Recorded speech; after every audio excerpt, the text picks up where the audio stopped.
Então, senhores, como adiantado, nós vamos tratar agora da competência na execução. Está lá, capítulo 3º, nós vimos até agora 798, 799, 780, começa lá, ó, capítulo 3º, né, disposições gerais, capítulo 1º, das partes, capítulo 2º, agora capítulo 3º, da competência, competência para execução. Está lá, 781. A execução fundada em título extrajudicial será processada perante o juízo competente, observando-se o seguinte. Vamos devagar. Vamos recordar. Nós temos dois procedimentos clássicos, que nós já mencionamos aqui. Nós temos a fase sincrética, a fase executiva sincrética de um processo único, que é o cumprimento de sentença. O cumprimento de sentença ele é baseado, portanto, num título executivo judicial. E nós temos, como está ali no 781, a execução fundada em título extrajudicial. Então, para fins de recordação, título executivo extrajudicial, nós podemos chamar, deixa eu ver se eu... processo de execução. Fizemos larga menção sobre isso. E o título executivo judicial dá ensejo ao cumprimento de sentença. Quanto ao processo de execução, nós falaremos aqui do artigo 781, basicamente. Nesse capítulo, inaugurado no 781, nós temos também o 782, que não deveria estar ali, que não tem nada a ver com competência. Nós vamos ver os dois, tá? Eu só quero pontuar com os senhores que nós temos também regras de competência sobre o cumprimento de sentença, que não muda essencialmente, não, é só uma questão de adaptação. Por exemplo, o que vai de... O cumprimento de sentença, ele é estudado no artigo 516. A competência no cumprimento de sentença está prevista no artigo 516. O que esse 516 vai dizer, em regra? Que o juízo competente é aquele onde se deu a fase cognitiva, né?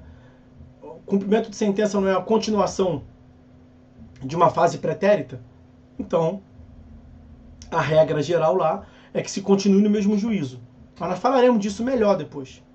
O que esse 781 diz é um processo que vai ser inaugurado, portanto. É um novo processo. É um processo onde só se vai discutir execução. Daí que ele é o chamado processo de execução. E o que nós vamos fazer a respeito da competência? Primeira coisa, vamos observar as regras do Código sobre a definição do juízo competente. Aonde que o Código trata sobre competência? Artigos 42 a 69. Então isso se aplica aqui? Com certeza. Então nós vamos aplicar o capítulo do Código sobre competência lá da parte geral do Código. Primeira coisa é isso.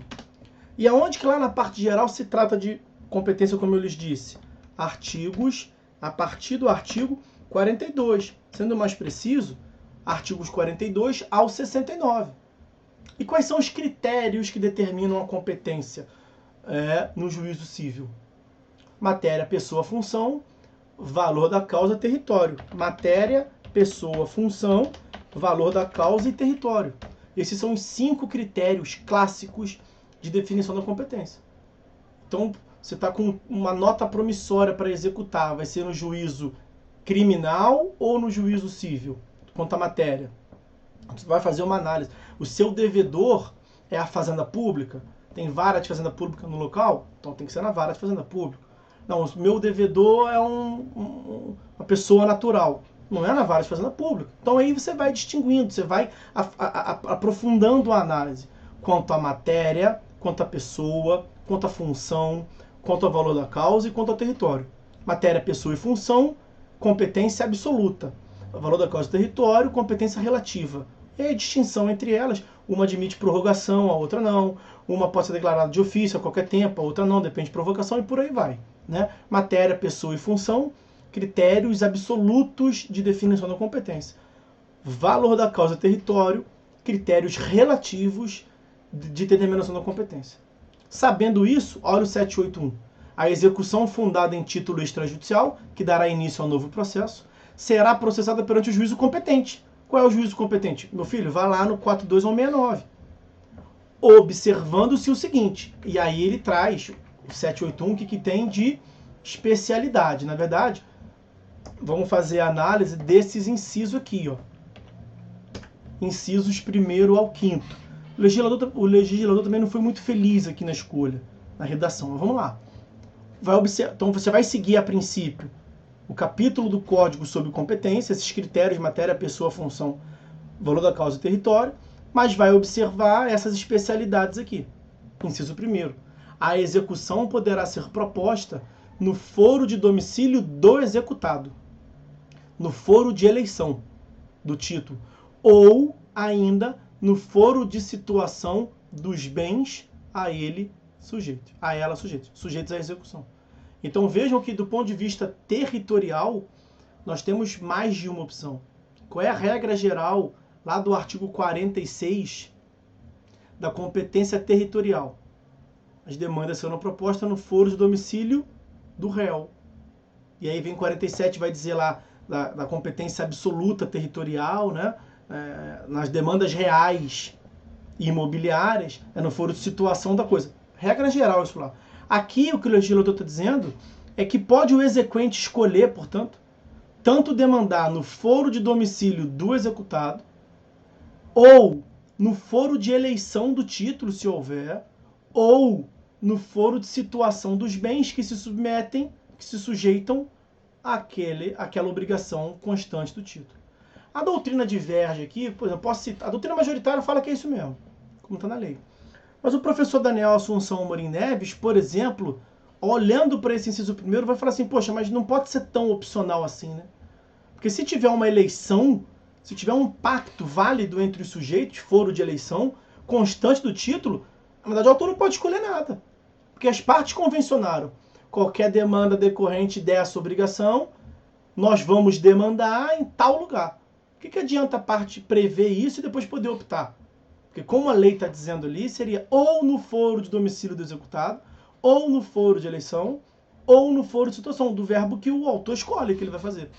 Então tem uma parcela da doutrina que fala assim, não, peraí, tendo foro de eleição há uma primazia, haveria uma preponderância, portanto, do foro de eleição. Só faltou combinar com o legislador, né? Não foi como que o legislador previu.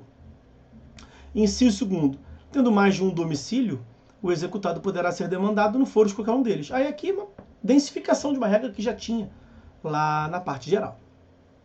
Sendo incerto ou desconhecido o domicílio do executado, a execução poderá ser proposta no lugar onde ele foi encontrado, ou no foro de domicílio do exequente. Lá na parte geral, não tem esse foro de domicílio do exequente, doutor. Fala que é no foro onde ele foi encontrado. Tá? Aqui a lei, a hipótese do autor lá na fase de conhecimento, propor uma demanda no foro do seu domicílio, ela é posterior. Aqui já está no mesmo nível, né? Ou no foro que ele foi encontrado, o réu ou executado com domicílio incerto, ou no foro do exequente, para facilitar, para trazer uma efetividade maior para a execução. Inciso 4º. Havendo mais de um devedor com diferentes domicílios, a execução será proposta no foro de qualquer um deles, a escolha do exequente. Uma regra semelhante a essa já havia lá também. Veja que em larga medida, o que o legislador está fazendo aqui é repetir previsões de lá. Importante é o inciso 1º e veja o inciso 5º. A execução poderá ser proposta no foro do lugar em que se praticou o ato, ou em que ocorreu o fato que deu origem ao título, mesmo que nele não mais resida o executado.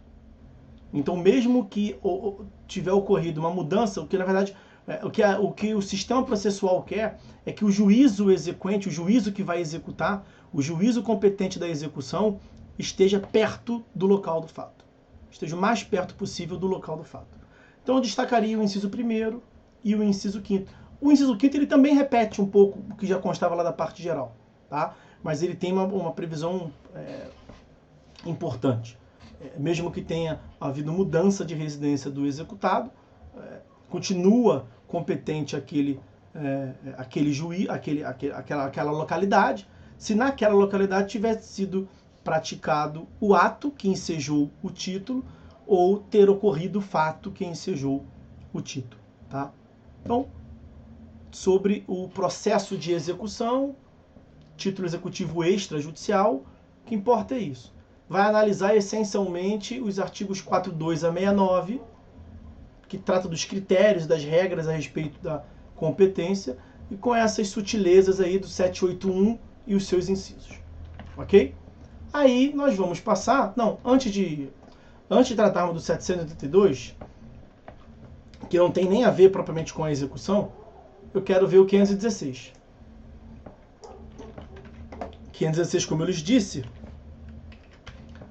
é a respeito do cumprimento de sentença. Título Executivo Judicial, cumprimento de sentença, que é o CS, né? Ninguém vai ficar escrevendo cumprimento de sentença o tempo todo. TEJ, Título Executivo Judicial. CS, cumprimento de sentença. Então, aqui, com aquela sigla ali, né? Título Executivo Judicial, enseja o cumprimento de sentença. Artigo 516. O cumprimento da sentença efetuar-se-á perante, dito de uma outra forma, é competente para o cumprimento de sentença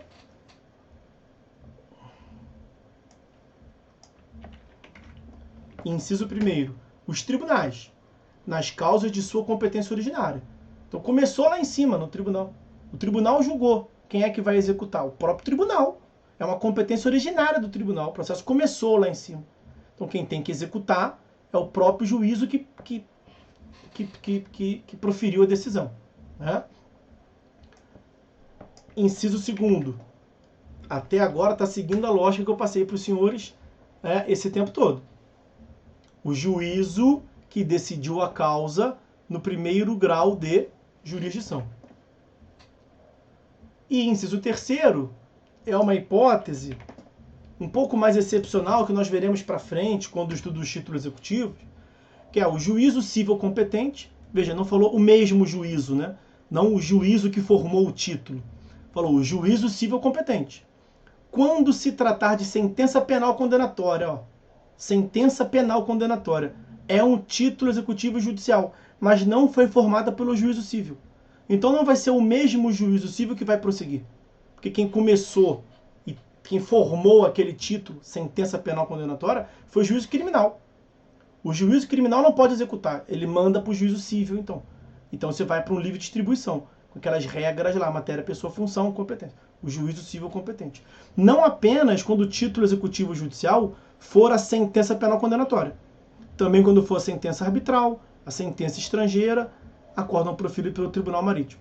Nós veremos esses títulos judiciais que são sui generis, esses títulos judiciais mais complicadinhos um pouquinho, na aula de título executivo judicial. Ok? 515. Nós falaremos melhor sobre isso. A distinção do inciso 2º para o inciso 3º do 516 é a seguinte. No inciso 2º, foi um juízo cível que formou o título. Então, aquele próprio juízo cível vai dar continuidade. Regra.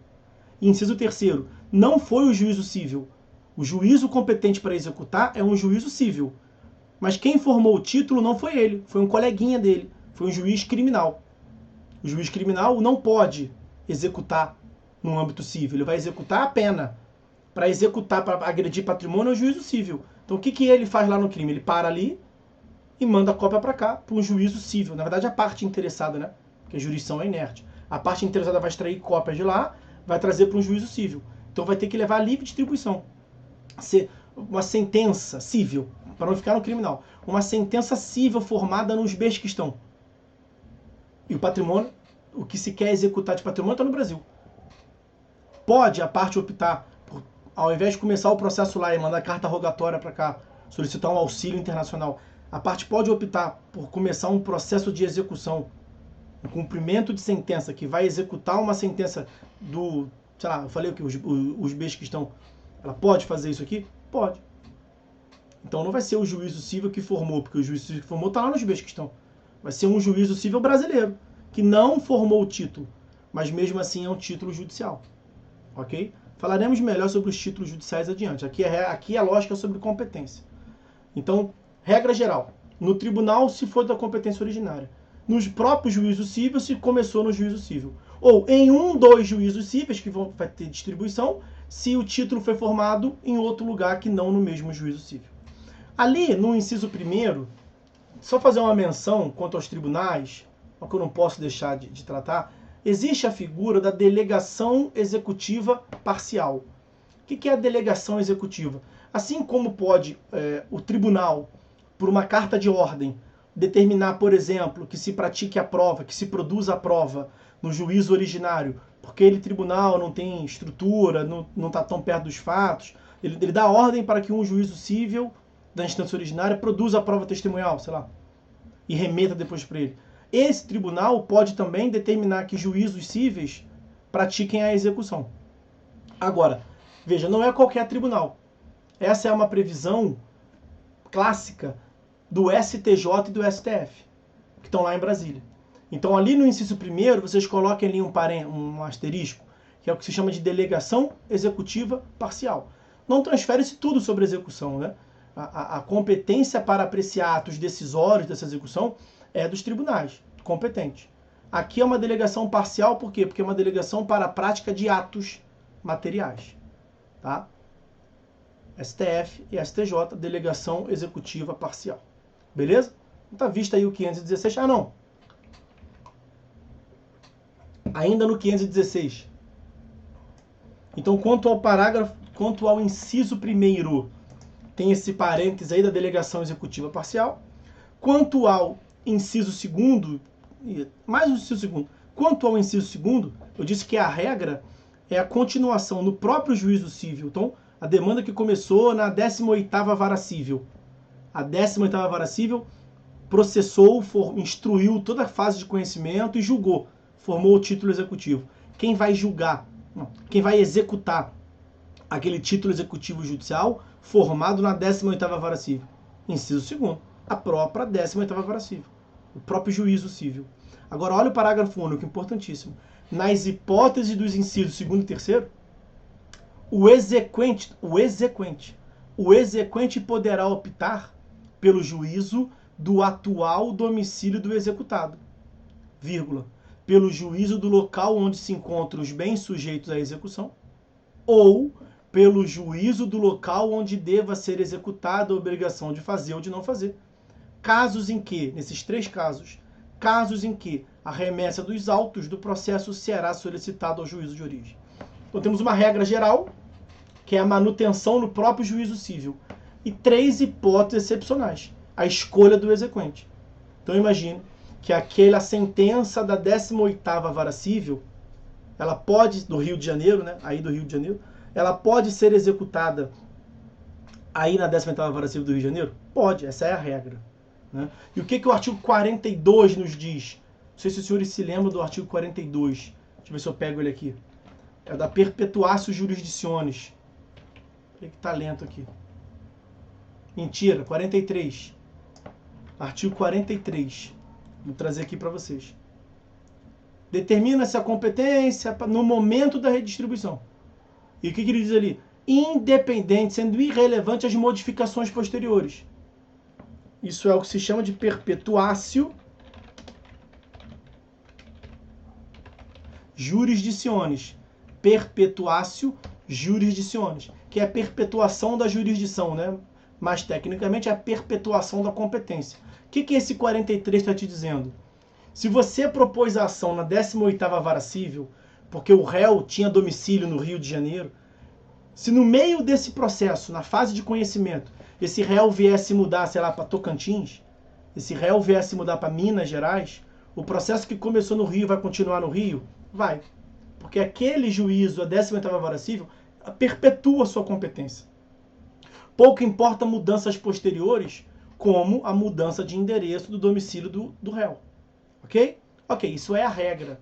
O próprio 43 traz exceções. Eu não vou ficar aqui tratando as exceções do 43.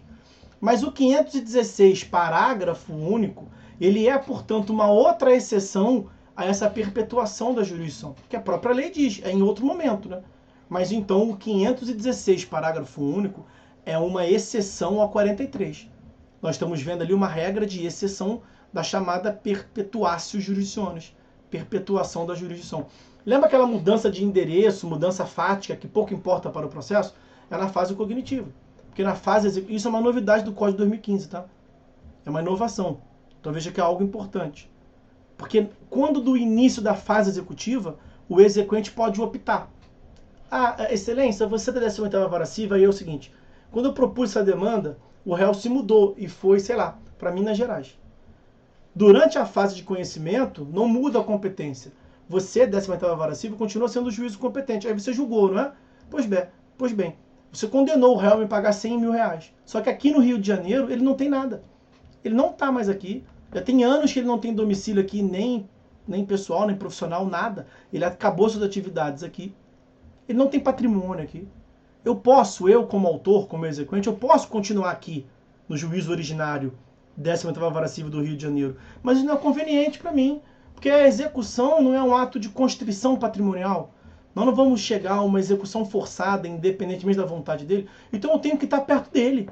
Eu tenho que estar perto das rendas dele. Eu tenho que estar perto dos bens dele. E ele não tem mais bem nenhum aqui. Ele só tem bem em Juiz de Fora. Ele tem fazenda lá, ele tem cabeça de gado lá, ele tem diversas coisas lá. Eu sei que a parte pode continuar aqui no juízo originário, mas o que vai precisar para cumprir os atos em outro local? Carta precatória. Isso é burocracia no processo, né? Vai demorando. Por mais que a carta precatória tenha se tornado eletrônica, tanto quanto possível, para tentar diminuir a procrastinação, naturalmente demora mais do que o próprio juízo de lá determinando. Então, ó, parágrafo único do 516. Você, como parte, diz que, ó, excelência, obrigado aí pelos serviços prestados, valeu, mas eu vou tirar esse processo daqui e vou levar para lá. Vou levar para um dos juízes de Juiz de Fora, onde ele tem domicílio agora. Seja domicílio atual do executado, seja onde o executado tem as bens, né? Porque, na verdade, na execução, é bom para a parte, é bom para o juízo e é bom para a parte exequente estar perto dos bens do executado. E o local de cumprimento da obrigação de fazer. Ok? Essas são as 3 causas excepcionais que permitam excepcionar o juízo que perpetuou ali a competência. Ok? No entanto, meus amigos, só assim, isso é assim, tá, é isso que leva à mudança. Só que o código ele tem outros dispositivos também que dão uma maior efetividade, mesmo que esteja longe o processo. Né? Não, mentira, mesmo que esteja longe o executado e os bens do executado. Então a manutenção do processo aqui na 18ª Vara Civil do Rio de Janeiro, como nós começamos a ver, era muito pior no cenário anterior. Porque no cenário atual, se você quer, por exemplo, penhorar um bem imóvel do executado lá, é possível que o juízo daqui faça isso. Se tiver certidões num banco de dados eletrônicos, o juiz de uma outra comarca pode fazer. Então, assim, saibam que tem uma possibilidade de sair de um juízo onde formou o título e mandar para outro. Isso é o que está no 516, parágrafo único, nessas 3 hipóteses. Mas eu passei aqui para os senhores que ficar no juízo originário é pior, realmente é pior. Mas, assim, pior do ponto de vista da efetividade processual. Mas, em compensação, não é um fim do mundo como era no código anterior. Porque no código anterior só te restaria carta precatória, para cima e para baixo. Carta precatória no sistema anterior que era extremamente burocrática e demorava. Então eu tenho 2 observações finais para fazer aqui. Se permanecer no juízo originário, os atos de comunicação processuais continuam sendo a carta precatória. E a carta precatória está mais efetiva. Está menos lenta, menos burocrática. Ela é preferencialmente eletrônica. É um e-mail, sai daqui, vai para lá. Ah, mas ainda assim é mais burocrático que uma petição. Concordo. Mas os atos de constrição patrimonial que nós veremos adiante, no momentos próprios, quando praticado por um juízo de comarca diversa, está muito mais efetivo. Está muito mais efetivo, não é tão fim do mundo assim como não era no código anterior, não. Tá bom? E aí, agora sim, para encerrar essa parte introdutória que eu havia mencionado com vocês, vamos tratar do artigo 782. A respeito da competência, capítulo do Código chamado competência, vou puxar aqui de novo para recordar os senhores. Ó, capítulo 3º da competência, artigo 781, que nós já vimos. É porque eu fui no 781, voltei no 516 e estou voltando agora no 782. Tá? Então, 781 foi o que nós vimos ainda agora ali, a competência quando o título executivo é extrajudicial. Aí vem o 782. Olha o que o 782 vai nos dizer. Não dispondo a lei de modo diverso, o juiz determinará os atos executivos e o oficial de justiça os cumprirá. O que isso tem de competência? Alguém tinha alguma dúvida que poderia ser o inverso? O oficial de justiça determina o que tem que fazer e o juiz cumpre. Veja, isso não é regra de competência na execução. Isso aqui é uma regra, já estava... Se você for no capítulo do oficial de justiça, você vai ver que uma das suas funções, uma das suas atividades, é dar cumprimento à ordem judicial. Esse 782 caput não faz muito sentido, ele é desnecessário. Ele é água com açúcar. Encheção de linguiça, ele não tem nada. Qual é o conteúdo normativo de novo nesse 782? Nada. Nada. Ele está dizendo o óbvio. O que isso tem a ver com a competência? Definição do juízo competente. Definição do juízo competente é a dúvida: qual dos juízos vai fazer? Ninguém tem dúvida entre um juiz e um oficial de justiça. Entendeu? Está muito mal colocado esse código. Parágrafo 1º do 782. O oficial de justiça pode cumprir os atos executivos determinados pelo juiz também nas comarcas contíguas de fácil comunicação e nas que se situam na mesma região metropolitana. Então, o juiz de Niterói proferiu uma determinação para cumprir no Rio de Janeiro, não precisa mandar uma carta precatória para o juiz do Rio de Janeiro, porque é uma região metropolitana. Então, o oficial de justiça que é alotado no Poder Judiciário de Niterói, na comarca de Niterói, ele pode cumprir a determinação no Rio de Janeiro? Pode. Aqui é uma medida para dar facilitação, né? Aqui tem uma questão de competência, né? Competência territorial. Eu poderia ter uma alegação de que para praticar ato no Rio de Janeiro tinha que ser um juiz do Rio de Janeiro determinando. Aí a lei aqui dá uma solucionada, né? A operacionalidade, a efetivação, a materialização dos comandos do juiz pode ser feito pelo seu próprio oficial de justiça, pelo seu código alotado no seu próprio tribunal, na sua própria comarca, se os atos devem ser cumpridos em outra comarca que seja ou contígua, quando você não sabe onde começa a conurbação, né? Você não sabe onde começa uma, onde termina a outra, ou região metropolitana. Rio de Janeiro e Niterói. Você sabe quando separa um. Tem uma ponte no meio, tem uma poça, né? Mas a mesma região metropolitana toca barco para dar efetividade. Tá? Parágrafo 2º. Veja o que isso aqui tem a ver com competência. Na verdade, é um dispositivo que trata do modo de atuação em concreto do oficial de justiça. Tá? A lógica é essa. Olha o parágrafo 2º. Sempre que para efetivar a execução for necessário o emprego de força policial, o juiz requisitará. Quer dizer, sempre que o oficial de justiça precisar de um aparato policial, o juiz determinará.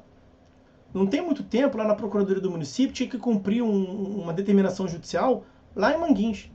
O que a Secretaria Municipal de Urbanismo, Secretaria Municipal de Infraestrutura, Habitação do Rio de Janeiro falou: ó, peticiona aí, falando que a gente não pode ir lá sozinho, não. Eu não posso dar cumprimento, mesmo que sei lá, um subsecretário de meio ambiente. Subsecretário de meio ambiente. Ele, oficial de justiça, de mão dada para cumprir um negócio lá no meio da favela. Lá no meio de Manguins. Não dá. Aí, ó, peticiona e fala assim: eu preciso de força policial. Aí monta todo um aparato judicial para viabilizar, seja do ponto de vista de forças externas, como a bandidagem, seja para uma resistência do executado. É a chamada porta dentro, né? Vai cumprir o mandado porta dentro. Quebra a porta e está entrando na marra. O Poder Judiciário tem que fazer se impor, né? Ideia de imperatividade. Então, sendo necessário o aparato policial, o juiz pode determinar. É o juiz que determina, né? Não é o oficial de justiça que manda um bilhetinho pro batalhão e fala: ó, só vou se você for comigo. É o juiz que determina, né? No máximo, o oficial de justiça devolve o mandado pro juiz e fala assim: ó, excelência, eu não consigo cumprir, porque o lugar é conflagrado, Vossa Excelência não sabe, porque nunca pisou numa área como essa, mas eu não tenho como, com um crachá de oficial, botar o pé lá, eu entro e não saio. Então, o máximo que o oficial faz é certificar, relatar isso para o juiz, né? E o juiz vai pedir a força policial. Olha o parágrafo 3º. O que isso tem a ver com competência? Mas são dados importantes, tá? Por isso que eu estou vendo aqui cada um com os senhores. A requerimento da parte, o juiz pode determinar a inclusão do nome do executado em cadastro de inadimplente. Veja, isso está inserido, na verdade, naquele princípio da maior efetividade da execução. Princípio da atipicidade dos meios. Lembra que nós falamos da execução por subrogação, de um lado, e a execução por coerção? Nós temos diversos mecanismos, e salvo engano meu, mas eu tenho quase certeza, Nós falamos do artigo 139, inciso 4º do CPC, o juiz pode determinar atos, medidas, atos indutivos, coercitivos, mandamentais ou subrogatórios para fazer cumprir a sua ordem judicial. Esse é um exemplo. A inclusão do nome do executado em cadastros de inadimplente. Tá? O Código fala em outras passagens dessa inclusão em cadastro de inadimplente. O artigo 782, parágrafo 3º, trata ali de uma ordem geral. Parágrafos 4º e 5º continuam nessa lógica a respeito da... Vou botar um 782 aqui, porque para não confundir, ó, a respeito da inscrição. A inscrição será cancelada imediatamente se for efetuado o pagamento, se for garantida a execução ou se a execução for extinta por qualquer outro motivo. Prescrição intercorrente, por exemplo. Você suspende a ordem. O disposto nos parágrafos 3º e 4º aplica-se à execução definitiva de título judicial. Então, também, no cumprimento de sentença, nós temos essa inscrição dos inadimplentes no cadastro de malpagadores. Para restringir crédito. É uma medida coercitiva, por exemplo. É para atrapalhar a vida do executado, porque ele não paga a pensão alimentícia, mas ele viaja. Né? Ele não paga, mas ele compra carro novo. Ele não paga, mas ele tem a fatura do cartão de crédito de 48 mil reais. Então são medidas para... Esse era um pleito da magistratura. Por que todo devedor pode incluir no Serasa, no SPC, o nome do mal pagador? Por que eu, juiz, não posso? A resposta era simples, porque não tem previsão em lei. Agora tem.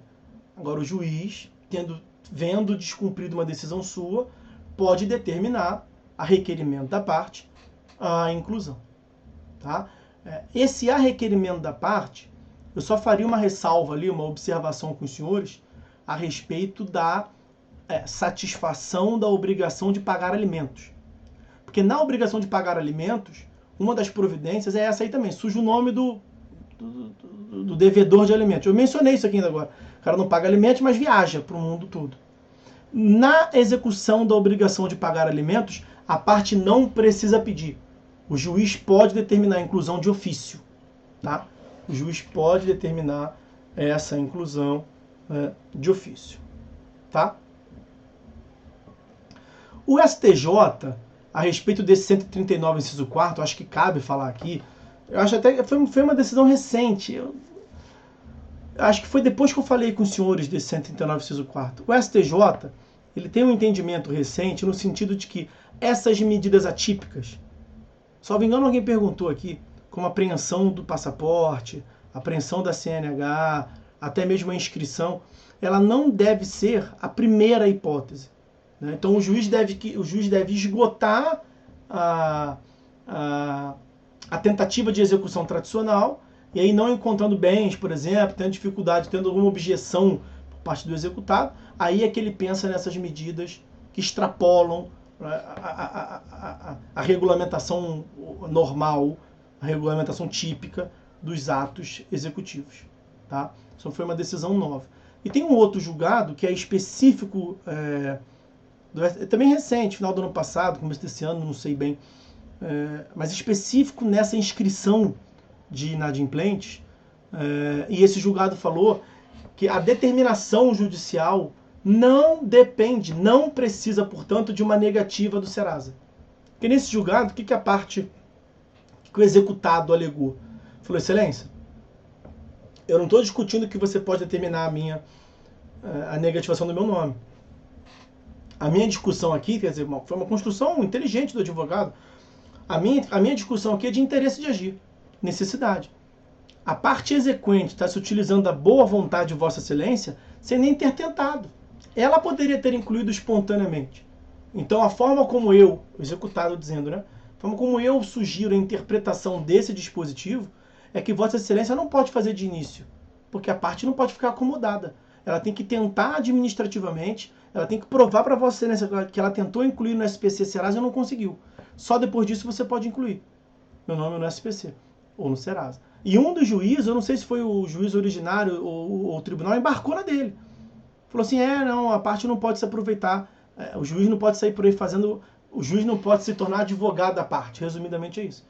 Então, advogado, dá o teu jeito aí e vai lá inscrever. Se não conseguir, eu faço. Mas aí, ao final de tudo, o STJ, que é quem importa, falou que não tem nada disso não.